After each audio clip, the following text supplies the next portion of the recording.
Where do I even fucking begin with this one? I am 100% convinced this video will probably get me a VIP spot on several like FBI or CIA mandated watch lists, but I have seen several people actually ask for this guy specifically, so fuck it, I guess we are actually doing this one. So, welcome ladies, gentlemen and those of unspecified gender to how far would Hyoudou Issei from Highschool fucking DxD get in Dragon Ball. Still going to be a massive bitch to explain why I made this video to everybody I know who knows about this channel, but oh well, part of the game I suppose. Before we start with this video though, I do feel obliged to give you all a disclaimer for this video since I am supposed to be a responsible adult. This video is going to be about an anime that is very unsafe for work, so in order to please both my own conscience and the guidelines of YouTube itself, if you are under the age of 18, I don't think it would be very responsible to watch this video. And I totally understand that I can't actually stop anyone under the age of 18 from watching this video, but the least I can do is give you guys a warning with the advice that people under the age of 18 should probably not be watching this. Also, I can only hope the overlords at YouTube decide to not demonetize this video, but I'ma be honest, I am fairly confident that there is no way this video will ever get monetized, but I guess we shall see. With this disclaimer out of the way, let's just hop right into the video. So for those among you who have no idea who this guy even is, and just between you and me, you know, I am doing this as a formality because I am convinced that each and every single one of you knows exactly who this guy is, and you also know which frame of what episode is currently on the screen. Comment if you actually know it because I just picked something random, but whatever. But Hyoudou Issei starts off as your typical perverted loser who can't get any bitches, mostly due to his personality. He just goes through the motions of daily life, accompanied by his equally mentally challenged friends Matsuda and Motohama. One day, an absolute fucking miracle occurs and Issei gets asked out by a girl. But his happiness does not last for very long because said girl turns out to be a fallen angel who straight up murders his ass. No, God! No, God, please, no! No! No!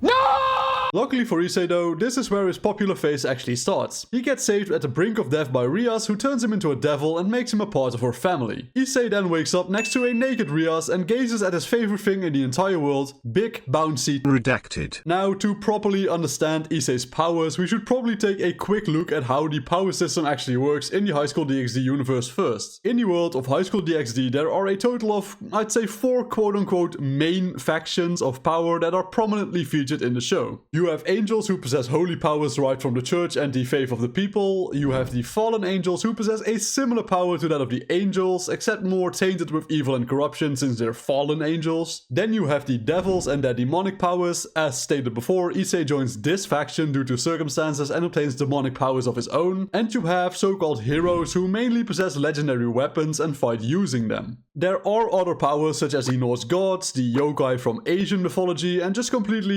uniquely made up powers, but these 4 factions cover most of the main powers used throughout the series. Since Issei is a part of Rias' devil family, we will start by taking a closer look at what becoming a devil contributes in terms of abilities. For the most part, becoming a devil is not that spectacular of a change. He gets better vision at night, he can spawn wings and fly, and he can use magic unique to the devil faction. Other than these things and your generic buff to all stats, it's not really some insane difference, at least in his case. Becoming a devil also brings the major downside that he becomes very weak to anything holy, from churches to prayers and more. He does counter this later on, which we will come back to once we arrive at that part of the video. But what makes Issei a strong main character is not his devil powers, but his so-called sacred gear. For context, some devils obtain an artifact which can help them in battle, which is called their sacred gear. Issei is in the possession of one of the 13 Longinus, which are the strongest sacred gears known in the world. His gear is called the boosted gear or the twice critical in earlier episodes, but it's usually called boosted gear, and houses the power of one of the 2 heavenly dragons, Drake. At its most basic state, this sacred gear doubles all aspects of Issei's power in battle every 10 seconds without limit until he actually reaches his actual physical limit of what he can handle at a time. This is a multiplicative buff, so the increase is much larger proportionally than it might seem. Issei undergoes many upgrades with his sacred gear, such as his balance breaker, where the armament on his arm covers his entire body and massively increases his power altogether. He also has a variant of this form where his right arm has the power of the White Dragon Albion, which can cut its enemy's power in half every 10 seconds with the Divine Dividing ability he stole from Vali. Aside from his Balance Breaker, he also has his Juggernaut Drive, which is a much stronger version of the Balance Breaker, where he becomes much more dragon-like in his appearance and demeanor. A further upgrade to his Juggernaut Drive is called his Cardinal Crimson Promotion, which further enhances his strength in spades. This form also has the added effect of a paralysis effect to his enemies whenever he hits them with his redacted power wave attack. Another upgrade above his Cardinal Crimson Promotion is his Pseudo DxD form, which once again multiplies his overall powers with the added benefit of being able to summon the Dragon Drake to fight alongside him as a separate entity. For context, usually Drake is actually like inside the armor he wears, so he's not actually out there fighting with him, but in this form he can actually call him to fight alongside him, so it's 2 against 1. And if you thought we were done, you would be sorely mistaken, because he also achieved his True DxD form, which once again, to no surprise, amplifies his powers again. He also gains resistance to debuff abilities such as Vali's Divine Dividing and other power nullification abilities. And his final, current strongest form is his Apocalypse Answer Arms. Just like his previous transformations, this form retains the powers of the previous forms, amplifies them, and comes with the added ability to create portals and grow in size in comparison to the previous forms. He is also in possession of the Divine Sword Ascalon, which is a sword from mythology, specifically being famous for slaying dragons, and can call his familiar to aid him in battles. But most importantly, there is another source of power he can tap into. You probably guessed it already, and please, for the love of God, YouTube, do not strike me for this. I will try my best, please.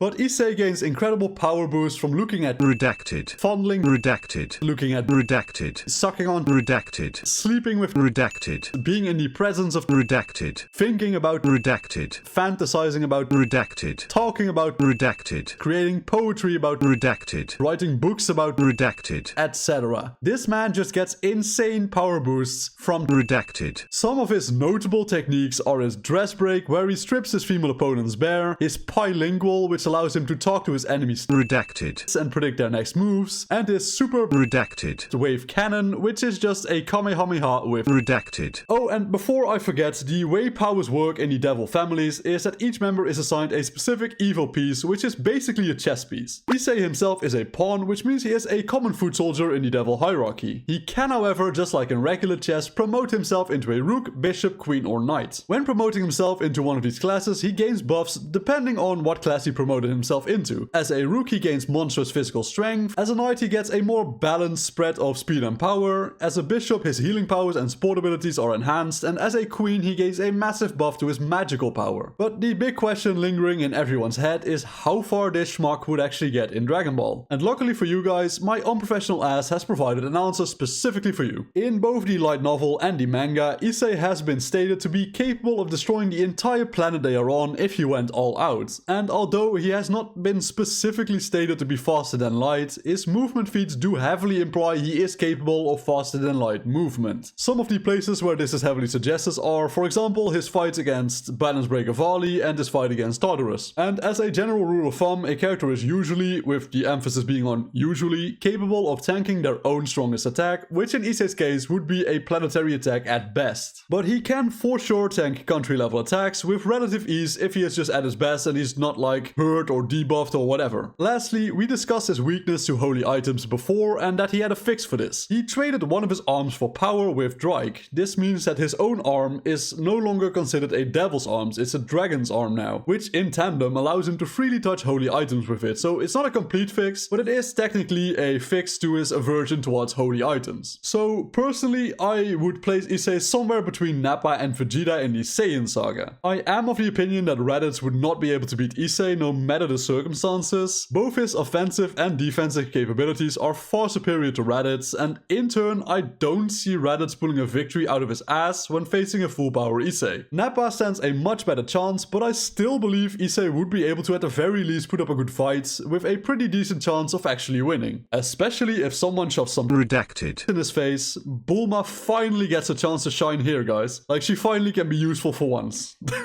Issei beating Vegeta, however, is something I am much more reluctant to say. I am sure that some hardcore DxD fans can find a way to make Issei beat Vegeta, but personally I am not at all confident he could pull it off, especially with Vegeta having access to a times 10 multiplier in power with his Great Ape form. And I know what you guys are thinking, Issei can double his power every 10 seconds, right? So wouldn't he just eventually overpower Vegeta? Well, yes and no. Yes, he could theoretically do that, but there is a catch. If he gets interrupted or he loses focus, he can lose his stacked boosts. So sure, if Vegeta just sits around and lets him do it, he would probably lose. But Vegeta is honestly not the type of guy to just sit there and let Issei power up for 5 minutes. I think it's much more likely he would dish out a full force assault that would prevent Issei from using his boosts effectively. This is also the main reason I believe he would probably just not get past Vegeta. His power seems very broken at first glance, but it is kind of reliant on the opponent just kind of letting him use it freely, which I just don't see Vegeta doing. I'm of the opinion that he would preventively